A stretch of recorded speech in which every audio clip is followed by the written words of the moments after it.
6 de julio de 1866, en un aerostato brasileño, se eleva para observar las posiciones paraguayas el ingeniero polaco asimilado al ejército argentino Roberto Chodasiewicz. De esta manera, se constituye en el primer militar argentino y de toda América Latina que se elevaba en un globo. 1907. Aarón de Anchorena, deportista y diplomático, regresaba de Europa trayendo con él un globo adquirido en París de 1.200 metros cúbicos. Lo bautiza Pampero. 25 de diciembre de 1907. Aarón de Anchorena y su amigo el ingeniero Jorge Newbery realizan la primera ascensión del Pampero. Se elevaron desde la Sociedad Sportiva Argentina, el globo cruzó el Río de la Plata y descendió en la zona de Conchillas en la República Oriental del Uruguay. 13 de enero de 1908, se crea el Aeroclub Argentino, primera entidad aérea de nuestro país. El 17 de octubre de ese año, el Pampero se eleva llevando a bordo a Eduardo Newbery y al sargento Eduardo Romero. Lamentablemente, en las primeras horas de la noche, el viento lo arrastra hacia el medio del río y nunca más se volvió a saber de ellos ni se encontraron los restos del globo. Se convirtieron de esta manera en los primeros mártires aeronáuticos argentinos.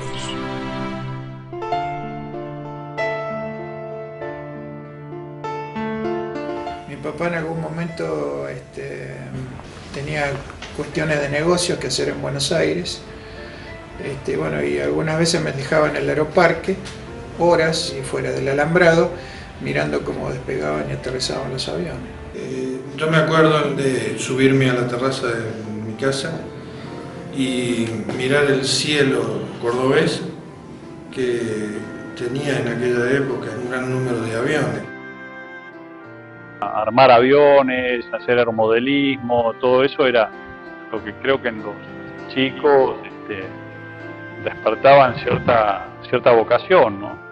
Yo tuve la suerte de que cuando yo nací mis padres vivían muy cerca de un aeropuerto, que es el aeropuerto de Sauce Viejo, y la ubicación que tenía la casa de mis padres, cuando yo era muy chico, los aviones la sobrevolaban en sus operaciones de despegue y aterrizaje.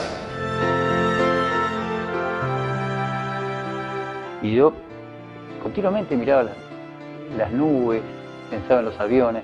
Yo tendría 4 años, 5 años, no me acuerdo qué edad tenía, pero vi del Villiquen que había un pasajero en un avión mirando por la ventanilla a una nube y la veía de costado, porque yo siempre la había mirado de abajo, pero sí, podemos estar en un avión, el avión te permite estar mirando de igual a igual a una nube, ¿no? Y fue algo sorprendente que me maravilló.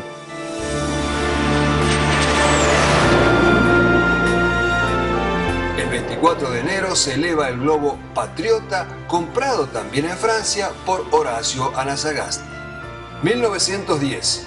Antonio de Marchi logró traer para los festejos del centenario a los denominados más pesados que el aire. Y el 23 de marzo de 1910 se inauguró el aeródromo de Villa Lugano y allí, el 30 de marzo, Émile Aubrun realizó el primer vuelo nocturno del mundo. A partir de ese momento, el Aeroclub se dedicó a fomentar el vuelo con motor. Trajo instructores y máquinas. Apenas iniciado el mes de julio de 1910, Jorge Newbery, Carlos Goffre, Florencio Parravicini, Hermann Hensch y Carlos Roth recibieron sus brevets de vuelo. Yo soñaba con entrar en la escuela, pero había un problema. Teóricamente no estaba en condiciones de ingresar. Cuando yo tenía 12 años, en una carrera de bicicleta en el Centro Cívico de Bariloche,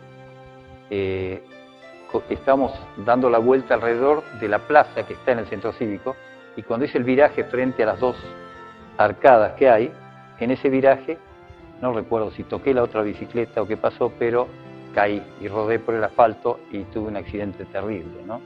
Que me rompí de todo, la rodilla, la cadera, los dientes, todo. Entonces vine a rendir a la escuela y no pude entrar.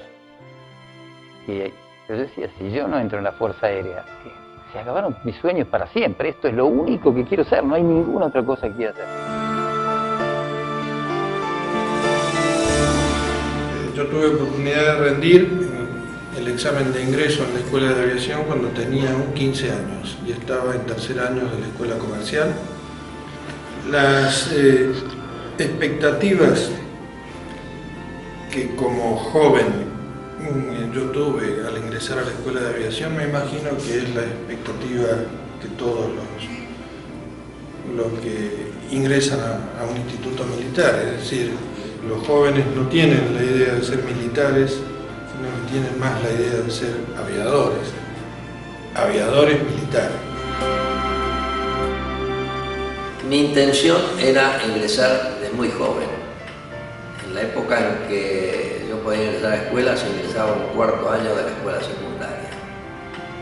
Cuando yo terminé mi 6º año de la Escuela Industrial de La Plata, hice un año de ingeniería y con mis recientes 18 años fui a rendir a la Escuela de Aviación.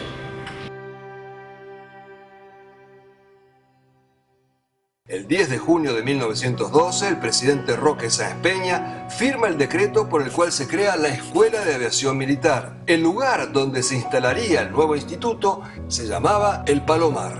Jorge Newbery tenía un sueño: cruzar la cordillera de los Andes. Para eso se preparó y sumó horas y horas de vuelo. En febrero de 1914 partió hacia Mendoza. Allí no pudo evitar una invitación para realizar una demostración de vuelo y se elevó sobre el cielo mendocino en el Blériot de Pablo Teodoro Fels. En una de las acrobacias el avión no respondió y se precipitó a tierra, muriendo Newbery en forma instantánea. Su entierro en Buenos Aires fue multitudinario. Sus restos fueron depositados en un mausoleo en la Chacarita. Allí descansa quien fue el precursor de la aviación militar argentina. Mi padre fue militar de la Fuerza Aérea Argentina, cursó la carrera de suboficiales y indudablemente todo aquel que tiene un familiar que está vinculado, que está relacionado a la fuerza, esta genera una especie de atracción, o se forma una familia grande que motiva muchas veces continuar o seguir con una conducta de vida como la que tenía mi viejo.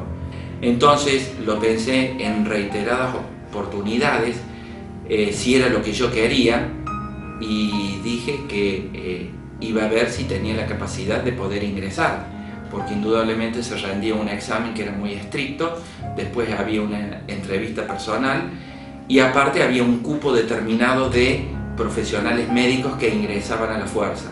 Éramos mucha cantidad de aspirantes, había más de 1500 y se entraba sistemáticamente con 100 vacantes.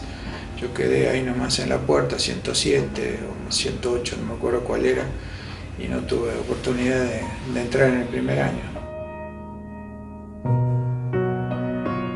Pese a que mi familia no me presionaba, pero me sugería que podía seguir otra carrera u otra cosa, yo hice, entre ese momento trabajaba para ayudar a mi familia, porque soy una familia que no es demasiado pudiente, trabajaba para mi familia, pero siempre dejaba ese lugarcito, digamos, de probar, aunque me desilusionara, pero tenía que probar a ver cómo era. Al año siguiente vine y mi padre lo conocía al brigadier García Reynoso, director de la escuela. Entonces dice, mira, le digo, papá, ¿qué puedo hacer? Y él me dijo, llévale una carta y habla con él. Entonces una carta de mi padre y me presenté en la guardia, vengo a ver al brigadier García Reynoso. Yo no sabía si me iba a recibir y dice, sí, está en la casa, ya lo llamaron y dice que pase. Pasé, era un hombre de bigotito finito, mediana estatura, muy educado, muy respetuoso. Me hizo sentar, ¿qué le pasa? ¿Qué necesita? Mire, traigo esta carta de presentación de mi padre, el sueño de mi vida, de ser oficial de la Fuerza Aérea Argentina, pero no puedo serlo. ¿Por qué? Porque tuve un accidente que me cortó los sueños. Bueno, dice, vamos a hacer una cosa. Si usted saca por encima de 8.50 de promedio, no me acuerdo el promedio exacto, pero por encima de tal promedio, yo me voy a olvidar de los problemas que usted tiene. el examen de ingreso en la Escuela de Aviación me fue bien e ingresé a la escuela en el año 1962 con 16 años recién cumplidos. En aquel año, en el año 80, ingresamos nada más que 15 profesionales médicos. Yo tuve la suerte de estar dentro de esos 15. Me fui a Bariloche, quedé esperando, un día sonó el teléfono y me llamó, me dice, habla Brigadier García Reynoso, tal día se debe presentar en la escuela. En 1919, Francia dona al país 3 aviones, un Spad-12 y 2 Nieuport, y se designa a los renombrados pilotos Sani, Parodi y Matienzo para intentar el cruce de la cordillera. El 28 de mayo hicieron el intento, pero una falla de motor obligó a Parodi a desistir. Sani despegó en pos de la hazaña junto a Matienzo. Un fuerte viento obligó a Sani a regresar, pero Matienzo no advirtió el regreso de su compañero. Continuó solo. Recién se supo de él el 19 de noviembre de ese año, cuando su cuerpo fue hallado cerca de las cuevas. El lapso entre los años 1920 y 1930 estuvo marcado por grandes eventos aeronáuticos y récords, en que la aviación argentina estuvo entre las primeras del mundo, asombrando a todos. 1927 es un año clave. Se crea en Córdoba la Fábrica Militar de Aviones, siendo su director Francisco de Arteaga. En 1928 se produjeron los primeros aviones, los Avro 504. Cuando nosotros estamos estudiando en la escuela, bueno, desde el comienzo, las especialidades que son caza, transporte y helicóptero son lo más difícil y que no solo que era difícil, sino que era lo que a uno le gustaba también, era donde había que poner justamente el máximo esfuerzo. Hay muchas combinaciones, suerte, estudio, que uno esté apto, en fin, son muchas cosas las que tienen que confluir. Y bueno, mis expectativas eran tripular algún tipo de avión de caza de la fuerza. En aquel tiempo estaba todas las familias de A4, A4B, A4C, estaban los Mirage que habían llegado ya en el año 72. Teníamos aviones de primera línea que teníamos muchas expectativas de volar. Tanto es así que yo lo decía en broma, yo voy a volar Mirage, le decía a mis compañeros cadetes. Y ellos riéndose me decían, ¿por qué yo decía eso? Bueno, porque los que los están volando durmieron en esta cama, tuvieron el mismo banco en la escuela y estuvieron en esta misma aula.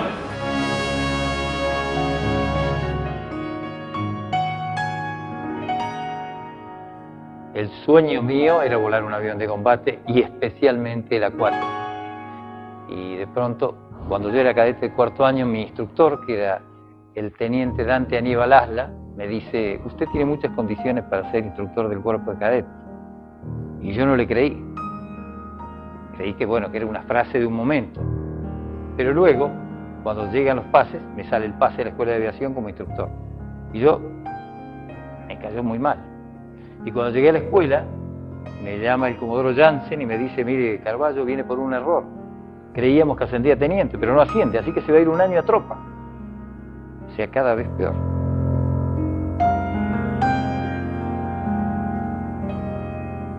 Los pilotos de Canberra, los pilotos de C-130, los pilotos de A4, tenían la impronta de las unidades.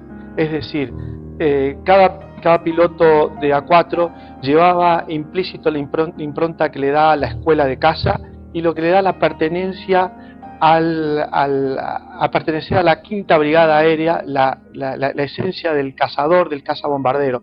Lo mismo el piloto o el navegador del C-130 lleva esa riqueza de tradiciones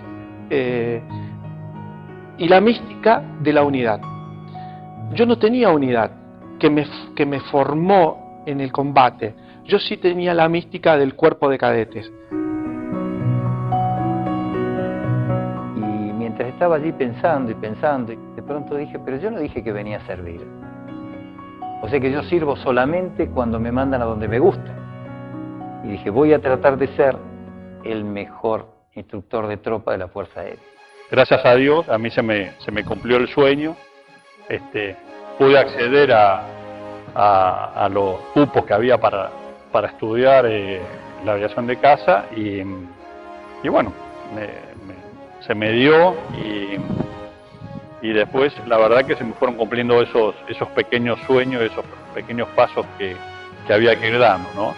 Fui seleccionado para ir a la 4ª Brigada Aérea a Mendoza a hacer el curso de cazabombardero y luego fui seleccionado para venir acá a la 5ª Brigada Aérea a volar a 4B. Bueno, transité mi carrera en distintas unidades y por obra del Señor no fui piloto de combate, sino que desde chiquitito fui transportero.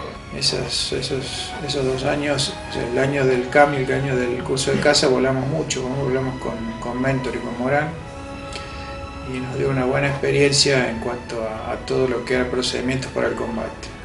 Finalizado eso, nos salió el pase destinados a la 5ª Brigada Aérea en Villa Reynolds. Y cada vez que tenía tiempo libre, pedía un avión y me iba a Reynolds. Llegaba a Reynolds, iba a ver al jefe de unidad, señor, me presentaba, quiero venir a esta unidad. Iba al jefe de grupo, señor, quiero venir a esta unidad. A los jefes de cuadrones, quiero venir a esta unidad. Los jefes de cuadrillas, los volvía locos. Iba siempre. Y un día me puse el pañuelo amarillo del halcón. El general Edelmiro Farrell, presidente de facto a cargo del Ejecutivo, será quien firme los decretos del nacimiento de la nueva Fuerza Armada con la que contará para su defensa nuestro país. El 4 de enero de 1945 nace oficialmente la Fuerza Aérea Argentina. La Fuerza Aérea se moderniza rápidamente. El impulso lo recibe del pago por la deuda que Gran Bretaña tenía con nuestro país luego de la Guerra Mundial. Así llegan los casi recién nacidos Gloster Meteor, famosos aviones de reacción que hicieron su presentación en el conflicto europeo, y los bombarderos pesados Avro Lincoln y Lancaster. La Fuerza Aérea se convierte en la más importante de América al poseer aviones de reacción al igual que los Estados Unidos. En la segunda parte de la década del 40 y la primera etapa de la década del 50, con los gobiernos del general Juan Domingo Perón, el impulso que recibirá la aeronáutica sería sorprendente. Los proyectos de fabricación de aviones de reacción se coronan con éxito al presentar en sociedad al Pulqui y el Pulqui 2. Estaba durmiendo y mi señora me empezó a sacudir y me decía, Pablo, recuperamos las Malvinas. Para mí fue una tremenda alegría, pusimos la radio, era una fiesta en mi casa, ¿no? Esa mañana nos turnábamos con mi compañero Pepe Ardile en los autos que teníamos. Él tenía un viejo Dodge 1500 y cuando encendimos la radio nos enteramos, yendo para la brigada, que se había realizado la operación Rosario en Malvinas. Desde el 2 de abril en adelante anidó en mí la idea, las ganas, la efervescencia de estar en Malvinas. Yo tenía que estar en Malvinas. Le rezaba para estar en Malvinas.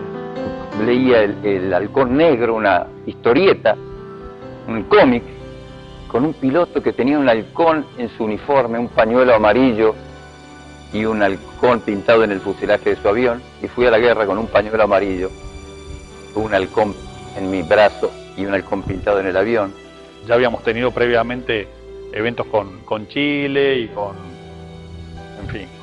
otros temas, por ende ya las fuerzas estaban muy adiestradas para el combate o la preparación para el combate.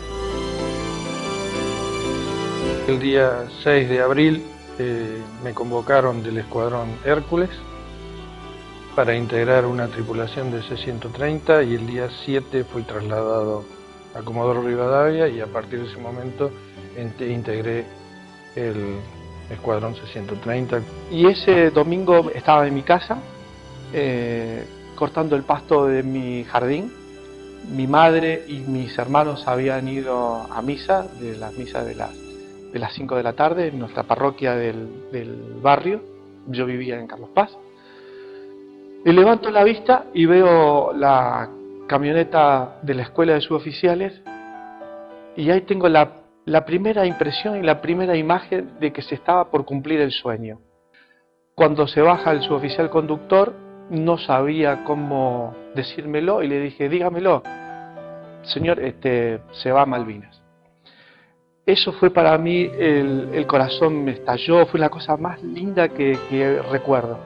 Enseguida corrí a mi dormitorio, preparé pequeñas cosas, una bufanda, un pasamontaña, pensando de que no iba a tener un equipo de combate adecuado. Lo primero que pedí, despedirme de mi novia, mi actual esposa. Luego fuimos a la iglesia. Estaban en pleno servicio religioso y el sacerdote paró la misa. Me despedí de mi mamá, de mis hermanos, y inmediatamente me vine a la escuela. El domingo de Pascuas, a las 10 de la mañana, telefónicamente me comunican que me tenía que presentar en la Escuela de Aviación Militar. Iba a haber un despliegue de un escuadrón para hacer la custodia de un aeródromo, en el cual yo había sido designado como médico. Yo le confirmé a mi señora que íbamos a desplegar a un lugar, pero no le dije exactamente que era Malvinas, porque no lo quería comentar.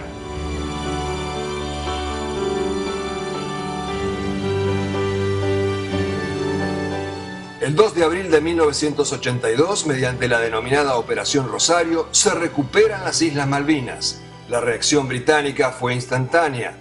Todo se iba a dirimir mediante un choque armado. La Fuerza Aérea tuvo su bautismo de fuego el 1 de mayo y desde ese día se ganó el respeto no solo de los ingleses, sino del mundo entero.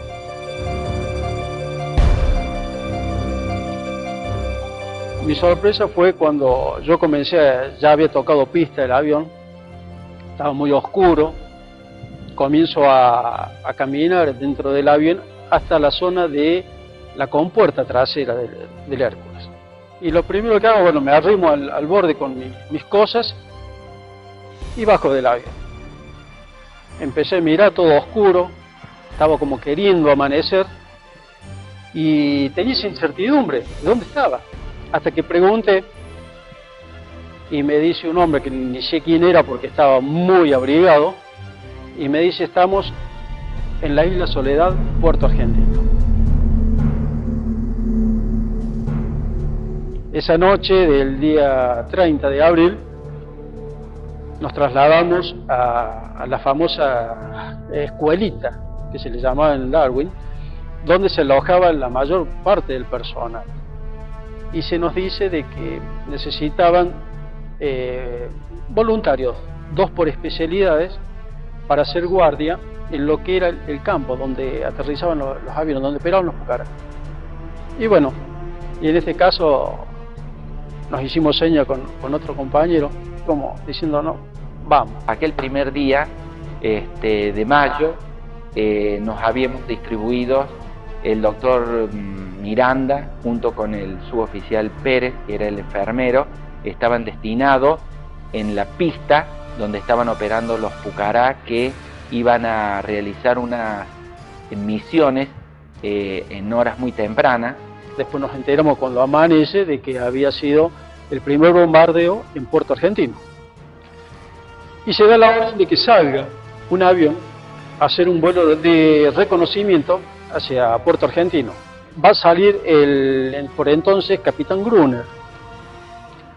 Y bueno, en el último tramo final al decolaje se le quiebra el tren de nariz y queda obstruyendo lo que es la pista. Yo venía en ese momento caminando con el cabo primero Peralta y Brasich.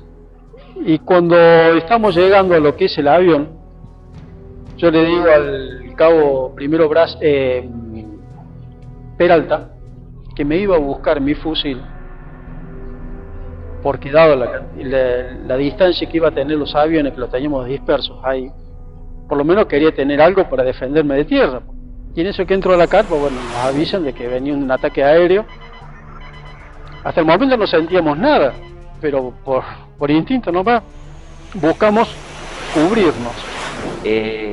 Yo justo estaba mirando en dirección a la pista y observo a nivel del horizonte dos aviones que venían volando muy rasante, y realmente en aquel primer momento yo no pensé que eran aviones ingleses.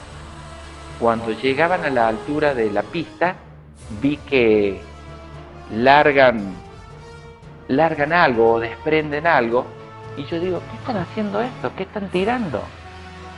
Cuando pasaron fracciones de segundo, la tierra entró a temblar, empezó a haber explosiones, incendios, gritos.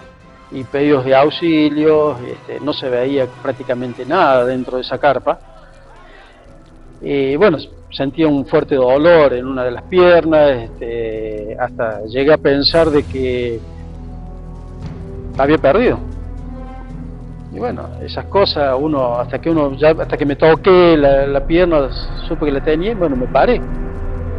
Y bueno, salgo, hago un par de pasos, veo así la silueta de lo que era el avión, el 527, que era todo fuego. Y hago un par de pasos y bueno, caigo. Me quiero arrastrar, no podía, me puse boca arriba, rezando, no perdiendo la calma. Y bueno, ahí empiezan un poquito los deseos de vivir, amar a la vida, quererla a la vida. Estaba ahí en esas condiciones, escuchaba explosiones, escuchaba un montón de cosas, gente que no se podían acercar. Alcancé a hacer una seña, vinieron dos compañeros, y uno empezó a tomar conciencia que estábamos en guerra.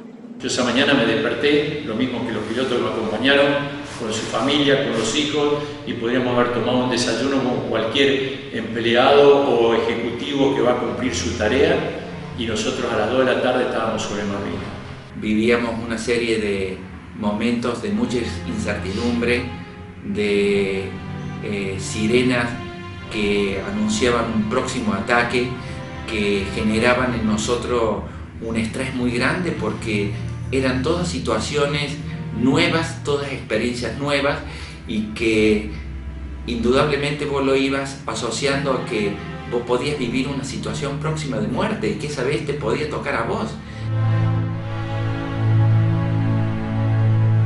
Digo, mire, si a usted le dicen que no tienen miedo, yo le digo que mienten.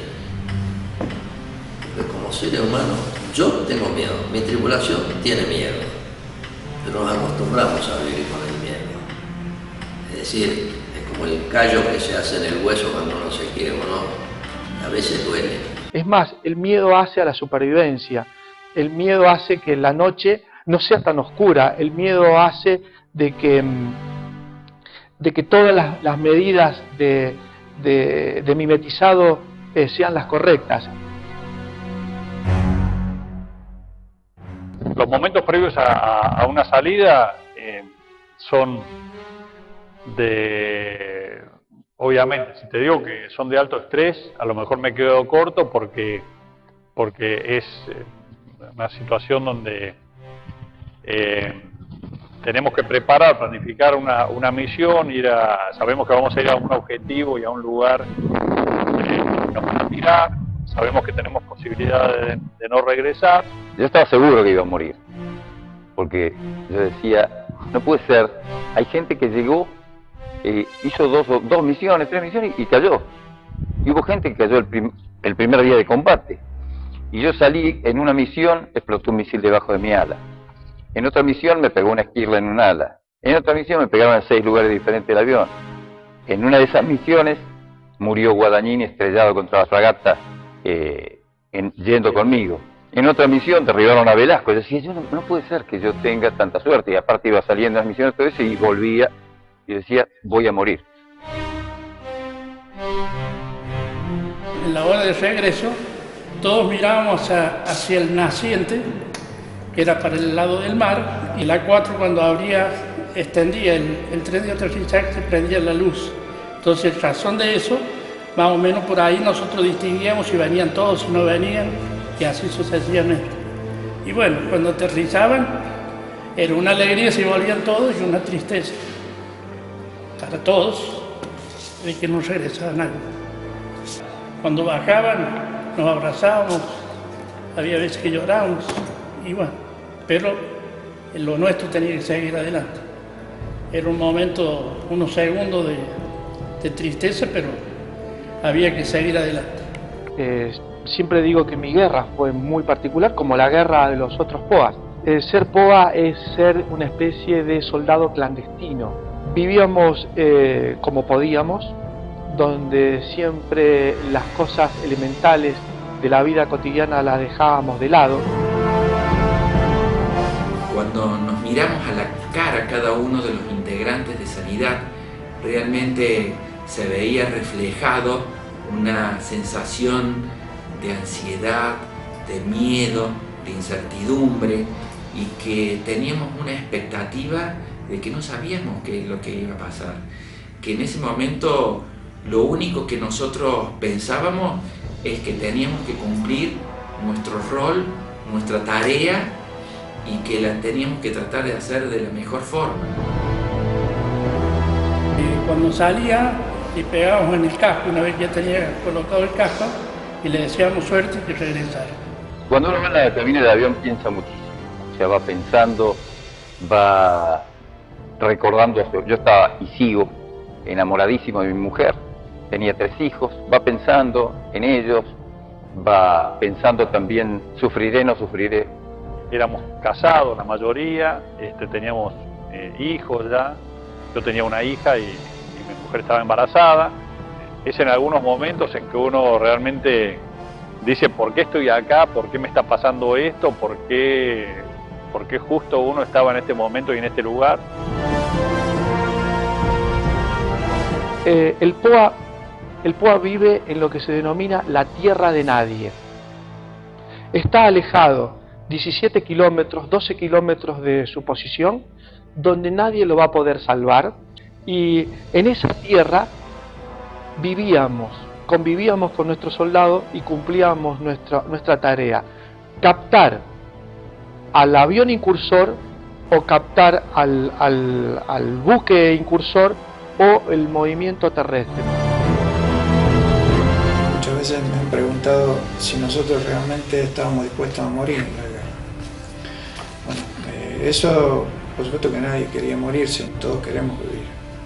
Pero por ahí uno pensaba, no, voy a explotar, y el que explota no sufre. O por ahí en un instante, pero nada más. Si explotaba por acá, por allá iba a quedar desparramado mi cuerpo, pero mi alma iba al cielo. Si uno dice ahora, ¿por qué no nos plantamos? O ¿por qué también podríamos haberlo hecho?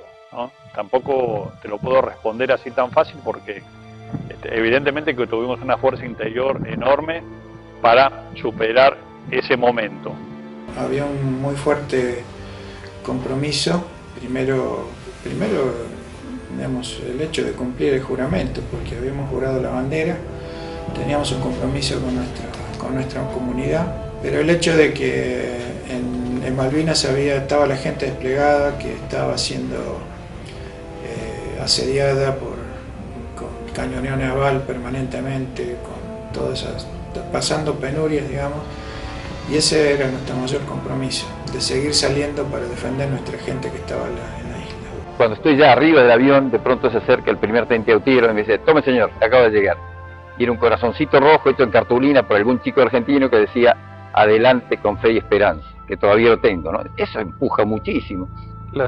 El miedo de que me pasara algo, en realidad ese miedo lo tenía en el hotel o cuando estaba en tierra. Una vez que subíamos al avión, nos compenetrábamos en el vuelo y no pensábamos en otra cosa que terminar el vuelo en buenas condiciones y hacer las cosas que nos habían pedido. Un avión a 385 nudos, que es la velocidad, 385, 400 nudos, que es la velocidad que tenía el Sea Harrier para el ataque final, o sea, del punto inicial a la base. Eso lo estaba recorriendo en 1 minuto 5, 1 minuto 15, que nosotros llamábamos el minuto 5 de la muerte. Me tocó a mí decirlo tantas veces, nido, Biguá, Sea Harrier, el centro de filtraje dice, listo, Biguá, tomado, y yo continué siguiéndolos con mis binoculares, y la satisfacción más grande que tiene el POA es el borbotón negro, luego que se hace anaranjado, y el viraje por un lado y el impacto del avión, y siempre uno espera la eyección. Son tantas las cosas que hay que hacer arriba del avión y el tiempo va pasando, van pasando los minutos, uno se tiene que preocupar de otras cosas realmente. Prácticamente uno se transforma como que uno se cree más poderoso, ¿no? Más poderoso porque obviamente que está volando un avión poderoso con bombas y cuya conclusión es vencer o morir. O sea que toda la conclusión de la misión va a ser que o yo le pego al otro o el otro me pega a mí.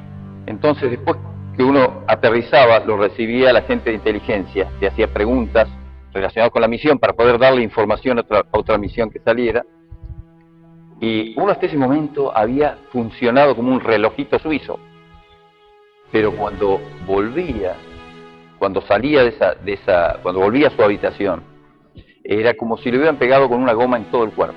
Era un cansancio atroz, un dolor, pero con todos los músculos como agotados, ¿no? Era toda la adrenalina que estuvo fluyendo por todo el cuerpo.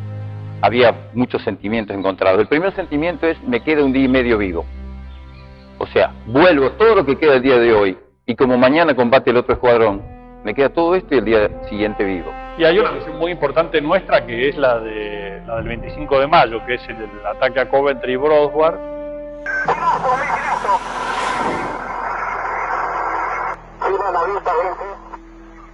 Fue un ataque a mar abierto, las fragatas estaban al norte, a una distancia de unas 20 millas de la costa. Tuvimos que volar bastante tiempo a mar abierto y yendo hacia las fragatas girando bastante. Yo creo que me vieron, voy a ir viendo porque yo sentí varios golpes abajo, ¿sí? Estoy pegadito, me voy bajando. Hay una foto que nos muestra a Rinke y a mí en el medio de un ataque con un inglés que toma una foto que se llama Richard Bell Davis desde la fragata Brosworth. Y se ve todo lo que le están tirando a un hombre que entra a un buque. Y son dos buques los que nos están tirando. Con la velocidad de nada. Pero va. Perfecto, sí señor. Mira la zona 42, la vi clarito. Llegó en la pronta las 3, señor. Explotado muy bien, Vamos, pendejo, vamos, página. Salieron las 3, y las 3 pegaron, la zona vi, señor, y la zona 42, la vi clarito, A ver, gracias, puta. Fíjense al suelo, que están pegando en misiles, pegaditos, uno demasiado, pero pegado, ¿sí?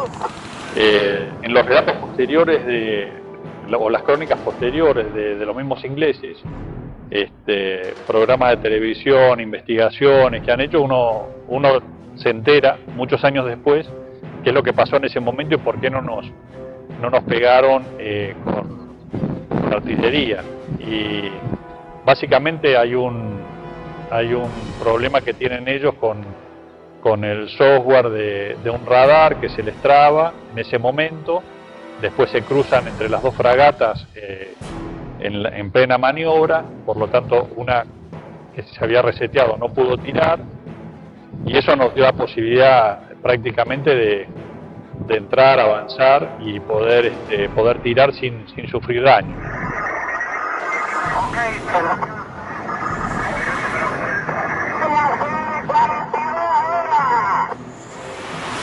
Habiendo sido el 25 de mayo, el Día de la Patria, fue un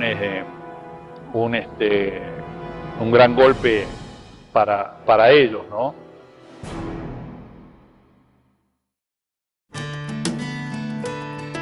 Y bueno, cuando llegaban los Hércules con todo ese material que teníamos que descargarlo, bueno, lo bajábamos con ayuda de máquina y a mano, más que todo, y los íbamos juntando al lado del mástil que está. Y bueno, llega una mañana que nos avisan, porque nos avisaban, decían Pucará, porque llegaba un Hércules con material para nosotros. Empezamos a descargar, a bajar las cosas, cohetes, bombas, todo. Y nos llama la atención, paquete inmenso, todo forrado con cartón, con sunchos, y más o menos tiene que haber tenido 2 metros, casi, sí, 2 metros y pico de alto, 2 por 2 más o menos, bastante grande era. Y claro, y lo empezábamos a mirar, ¿y qué es esto? ¿Y qué es esto? ¿Y qué es esto? Y bueno, nunca falta el que empieza a hurgar. Y bueno, y hace un cortecito en la parte inferior del cartón, lo abre, y alcanzamos a ver que decía Coque. Unas cositas rojas que decía Coque. Y eran latitas de Coca-Cola. Coque, Sudáfrica. Y bueno, y como ya estábamos viendo cosas así que llegaba y decía, pero ¿cómo? ¿Y para quién es esto? Ya empezamos, y con ese sentido de pertenencia que uno dice, si llegó acá tiene que ser también para nosotros. Pero son cosas que uno la va asumiendo para beneficio. Bueno, y nos faltó alguien que fue sacando de a poquito latas, y en los contenedores, los cajones que teníamos para los cuerpos de los cohetes, sacamos un par de cohetes y los cargamos con esas latas, los cerrábamos entre todo lo que teníamos ahí, y lo dejamos en el sector donde teníamos que pasárselo al Chinook. Así que el Chinook se lo cargamos y le mandamos un mensajito a los que estaban allá en el Darwin: atiendan bien esta carga, así que les pasábamos Coca-Cola, se la pasamos para allá. Bueno, lo anecdótico fue cuando se enteraron de que estábamos sacando, porque tuvo como 2 días esa paro ahí. ¿Cuánto le quedó? No sé. Bueno, esas son pequeñas cosas, así, anecdóticas. Esto es un equipo, y un equipo en el cual cada uno depende del otro. Dependemos del operador de torre de control de vuelo, dependemos del mecánico, dependemos del especialista, dependemos del jefe de escuadrón, dependemos del jefe de sección. O sea, todos dependemos de todos, y todos somos amigos, y nuestras esposas son amigos, y nuestros hijos son amigos, somos una familia. Nuestra Fuerza Aérea fue un grupo muy chiquito y muy selecto, donde todos nos conocíamos, y el hecho de la familia aeronáutica no es solamente una declamación. El fuerte liderazgo que teníamos entre nosotros, nuestros jefes, nuestros compañeros, camaradas, la verdad que si uno tiene que decir, hablar de trabajo en equipo y de liderazgo, bueno, esas eran dos palabras que creo que en ese momento y en ese lugar sirvieron para lo que es seguir adelante en ese tipo de situaciones. Estaba muy tranquilo, muy contenido con la tripulación que me tocó volar, gente, éramos un equipo, toda gente muy consciente de que estábamos metidos en algo importante y que estábamos haciendo algo importante. El 12 de mayo me dejé los bigotes, a pedido de mis soldados, que decía que dejara de tener la cara de nene que tenía, en homenaje al primer teniente Fausto Gavassi, que lo traje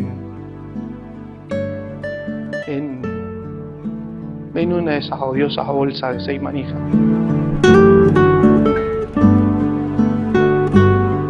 Por desgracia también me toca al primer teniente Gavassi, y él me decía que iba a tratar de volver con gloria. Desgraciadamente no volvió, y yo lo lamenté muchísimo y lo sigo lamentando. Entonces era un ponerse a pensar, recordar. Yo me acuerdo cuando, por ejemplo, las 2 veces que me tocó que cayera un hombre yendo conmigo, porque no solo caían de otras escuadrillas, sino cayendo conmigo, iba conmigo. Inmediatamente uno, cuando está solo, se le aparece en la cara, no de él, de su familia. Ahí lo veo a Luciano cuando le pegan y endereza su avión, tira su bomba y se estrella contra la fragata y después le pega el bombazo. Y todo eso es demasiado grande en cuanto a entrega, porque es fácil decir y criticar pero es dificilísimo entregar la propia vida. Pepe Ardiles, de alguna manera, para mí es lo que más he sentido, digamos, de la guerra, de su pérdida, digamos, todas las cuestiones que había sufrido la familia. Traté de ayudar en lo más posible, digamos, más que con la señora, los hijos.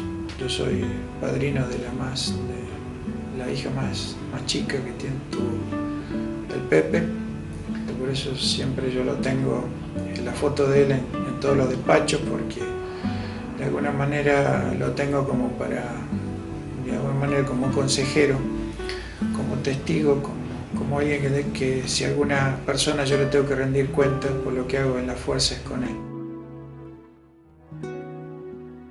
Habían finalizado los combates en Pradera del Ganso, la guarnición militar Pradera del Ganso había caído. Lancé mi emisión al aire y fue así que el puesto Mike 7, que estaba próximo a la estancia Fitzroy, me contesta y ya tenían una orden para mí, que solicitaban una evasión y escape de la zona de operaciones con un punto de recuperación en la posición Vasco. Lo único que sabíamos que teníamos que navegar hacia el este. Yo fui a la cabeza y mis soldados por detrás. Uno de ellos, coronel, sufre un esguince importante en uno de estos montículos, una especie de musgo, que es como una pelota de fútbol, y hace retrasar el ritmo de marcha, que generalmente para una evasión estamos en el orden de los 6 km por hora. Me dijo que no podía seguir más, que el dolor era muy intenso, entonces decidimos hacer ahí una base de patrulla, a sabiendas que no había llegado a la posición de rescate, o sea, la posición Vasco. A las 8 de la mañana emití nuevamente. Yo sabía que no debía emitir porque el VHF-FM es muy traqueable por los equipos que tenía el SAS, nos buscaba. Y el Mike 7, que estaba en Fitzroy, se alegra que primero estemos vivos, que no nos hayamos muerto de frío en la evasión, y me contesta que ya tiene el helicóptero en su posición, o sea, ya estaba el Hotel 85, un Bell 212 posado en Mike 7 para iniciar el asalto, y nosotros descubrimos que despegaron 2 Siquín de Pradera del Ganso hacia la posición nuestra. Cuando los Siquín vemos que cambian de rumbo, se dirigen más hacia Darwin, aviso que los Siquín se van hacia el norte, y en ese momento escucho como Mike 7 me dice el Pala en camino. Malvinas tiene un silencio descomunal, la guerra hace ese silencio, y recuerdo el golpe de las palas del Bell 212 atravesando el seno de Choiseul. Le dije: Pala, estoy a 5 kilómetros de la posición. Ellos me insultaban, no por malo, sino por darme fuerza, que ¿a dónde estás? ¿A dónde estás? Y entonces recuerdo que le decía, detrás de un alambrado. Malvinas está lleno de alambrado, yo lo único que veía era un alambrado, y recuerdo que me decían: estás demasiado cerca. Ellos levantaban y estaba Pradera del Ganso. Estás demasiado cerca de Pradera del Ganso, estás demasiado cerca.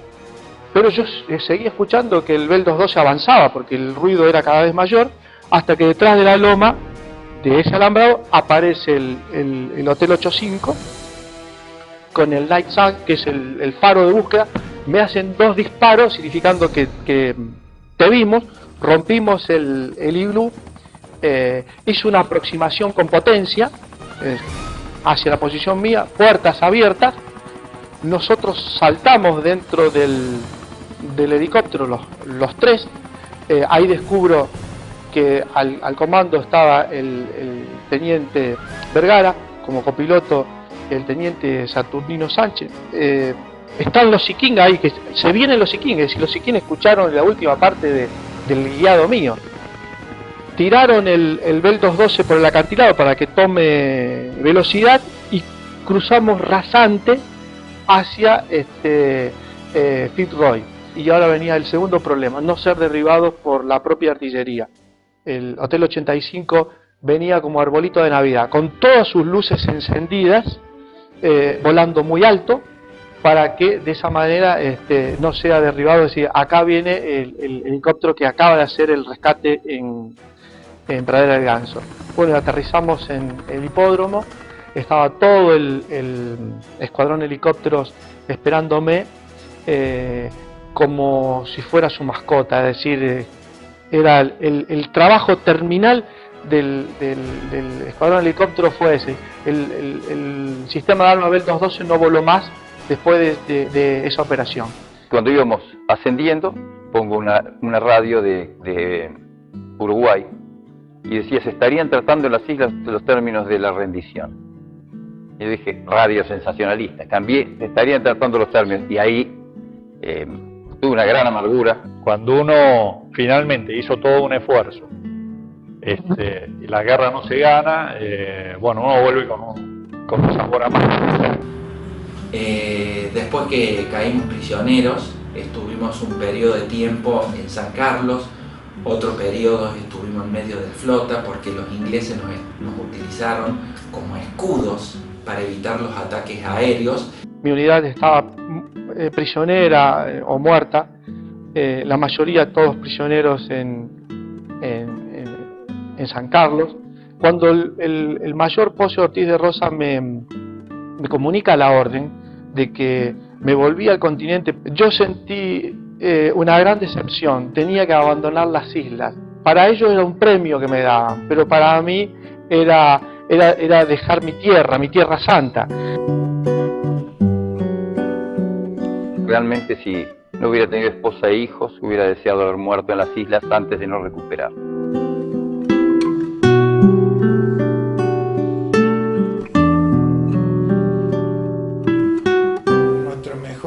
La mejor propaganda que tuvimos de la actuación de la Fuerza Aérea fue los mismos ingleses. And really, to be honest, because there were so many of us, and it was the Royal Navy after all, 900 years of history, we kind of expected to get down there and accept the white flag and go home. That never happened. Lo que ellos nos decían de la Fuerza Aérea es que respetaban profundamente a nuestros pilotos y le tenían miedo, porque ellos no podían entender cómo era que le habían ocasionado tantos daños que ellos nunca pensaron que nuestra Fuerza Aérea pudiera ser capaz de lograr eso. Those guys fought with such valor and such conviction. They fought the world power, Britain. One of the most practiced, mechanized, tooled up military forces in the world, and they gave us a bloody nose. When the Sheffield was hit, it knocked everybody for six. It was shock, horror. How could that happen? It was a state-of-the-art warship. Ellos han cambiado las tácticas, inclusive de lo que es la defensa de una flota aeronaval por la guerra de Malvinas. Han cambiado la performance de sus armas, han cambiado muchísimas cuestiones, de que hubo como una especie de bisagra, una vuelta de página entre la guerra de Malvinas y antes de Malvinas y posterior a Malvinas. Volvimos nuevamente al hospital y a los 2 días, nuevamente a la madrugada, un C-130 que estaba al mando en aquel momento creo que era capitán, primer teniente Borcher y Daguerre, ¿no es cierto?, pudieron aterrizar, hicieron una evacuación de la carga, una descarga muy rápida en la cabecera, y ahí subieron 72, 75 heridos. Cuando el C-130 cierra la compuerta, es la última imagen que yo tengo de las islas, la noche, y la noche de Malvinas, y después el vuelo del C-130. Ahí se fue mi guerra. Y fue un vuelo realmente muy tenso, Las 2 horas que volamos a oscuras, cuando se prenden las luces, había vómitos en el suelo de la extrema tensión nerviosa. Mi camarógrafo me dice, ¿sabes que me desmayé en el vuelo? Y años más tarde, cuando él se enferma de cáncer y le hacen toda una batería de estudios, descubren que tenía un microinfarto, que él ignoraba. Esa noche le había dado un microinfarto. Había un suboficial Alonso frente a mí con la 9 milímetros en la mano. Y le digo, loco, ¿a quién querés matar? No, es que me contesta, si entraba un misilazo yo no quería morir ahogado, yo me pego un tiro antes.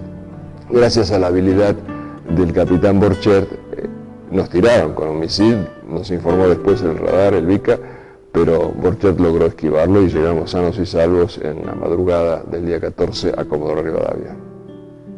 Llegué a la Escuela de Aviación Militar, entregué los 2 únicos soldados al director de la Escuela de Aviación que no estaban prisioneros o habían caído en combate. Luego volví a la Escuela de Suboficiales, se asombraron que estuviera de vuelta, y en la misma camioneta, como cerrando la historia esta, me llevó a mi casa y golpeé las puertas de mi casa y mi madre me pregunta qué necesitaba.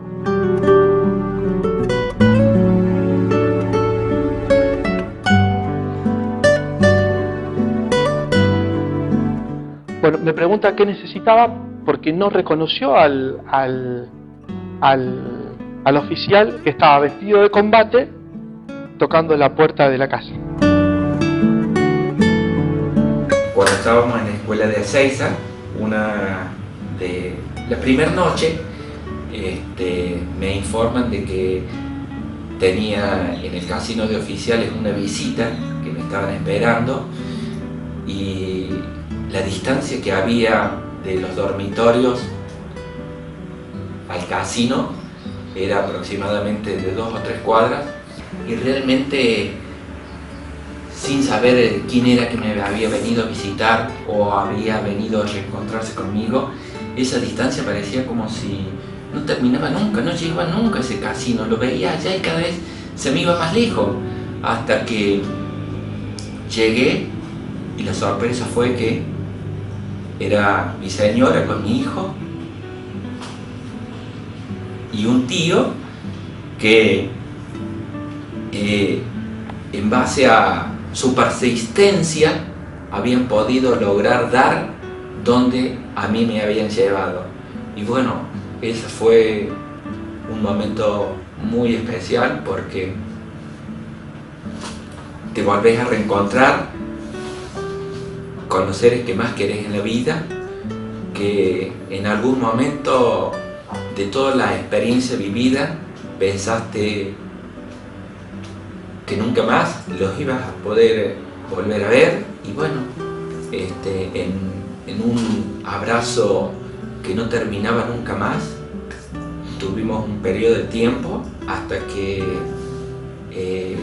podés comenzar a volver a hablar y tenés 1000 preguntas y 1000 cosas para decir, pero que el silencio a veces dice mucho más que todo.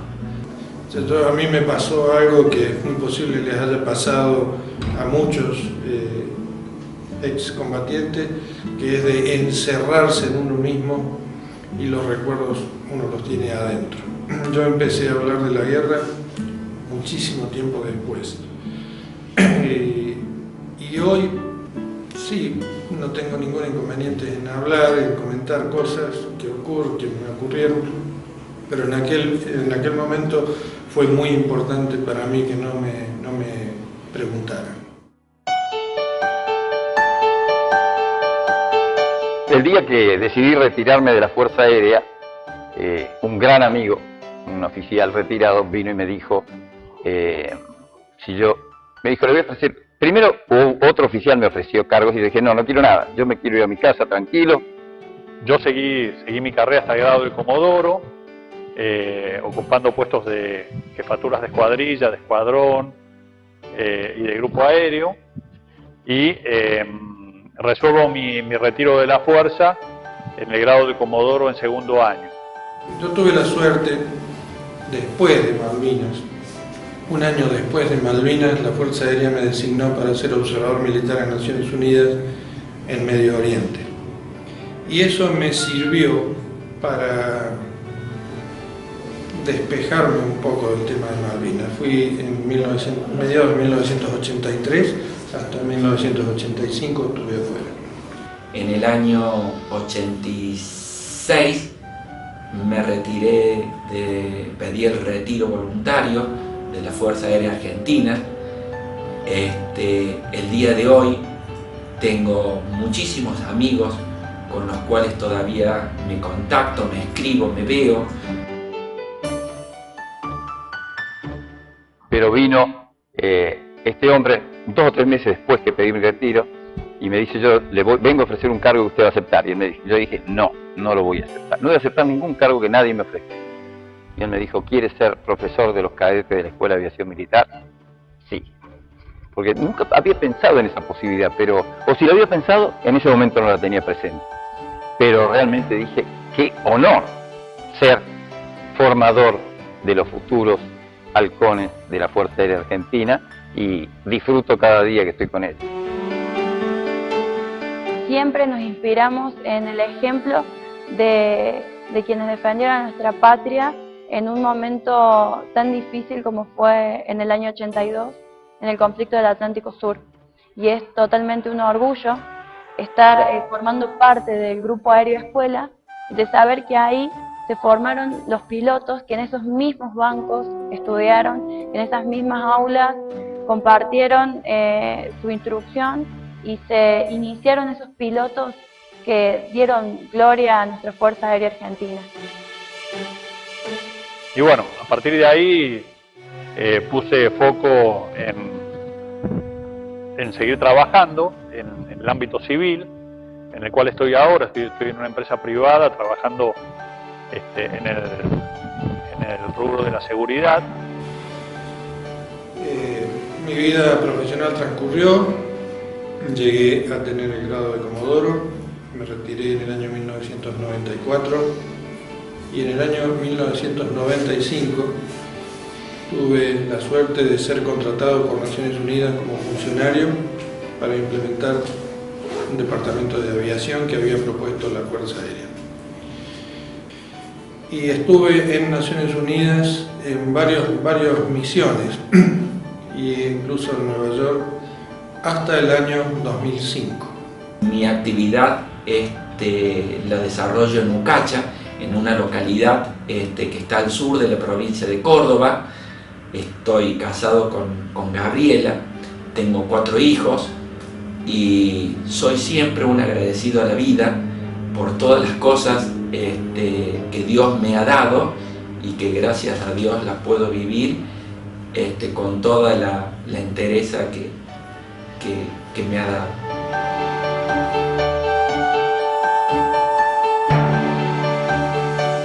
La reflexión final es que hay que seguir trabajando en la vida, dando el ejemplo a los hijos, a la familia y bueno, ayuda mucho haber sido piloto en la Guerra de Malvinas para eso, ¿no? O sea, es un legado que creo que uno puede estar muy orgulloso de dárselo a la familia y a los hijos.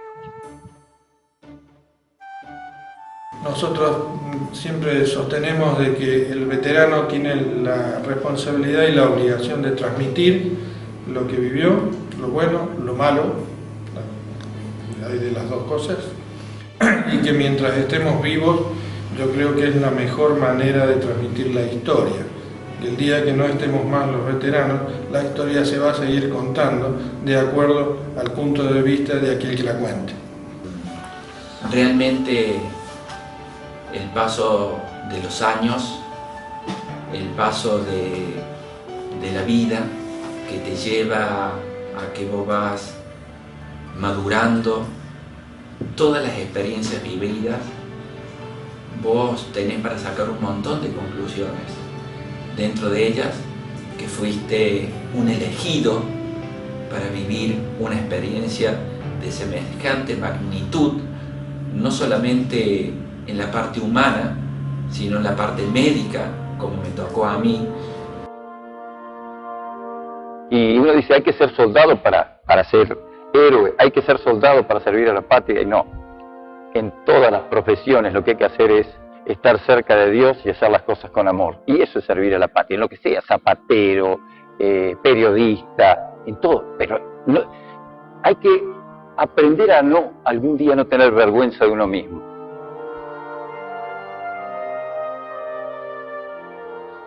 Y un sueño para mí es convertirme en aviador militar. Pero aún más alto que eso es poder seguir formando parte de esta institución por el resto de mi vida.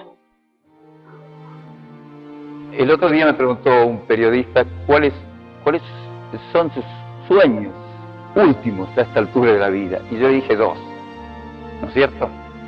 Recuperar las Islas Malvinas y llegar al fin de mi vida tomado de la mano de mi esposa, pudiendo mirar hacia atrás y decir, como dijo San Pablo, he luchado la buena batalla.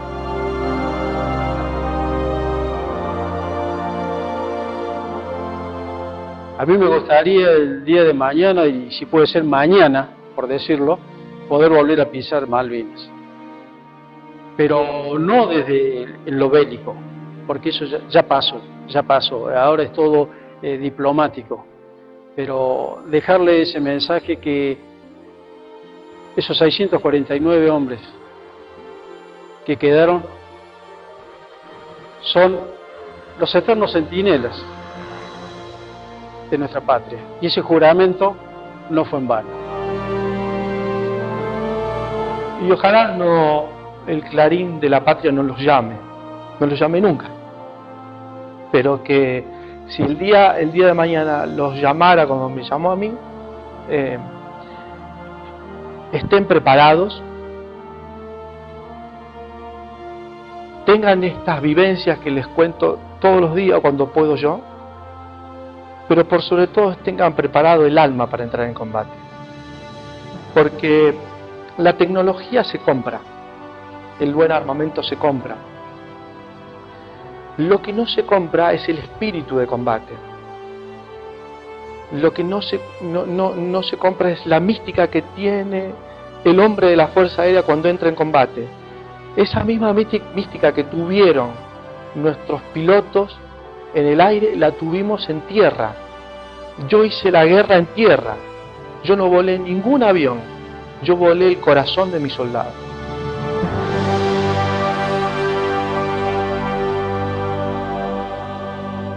Hoy, los futuros aspirantes que cruzan las puertas de la Escuela de Aviación Militar saben que tienen una gran responsabilidad. Son los custodios de una tradición y una gloria que ellos también tendrán que escribir, porque ellos saben que allí se guardan las llaves del cielo.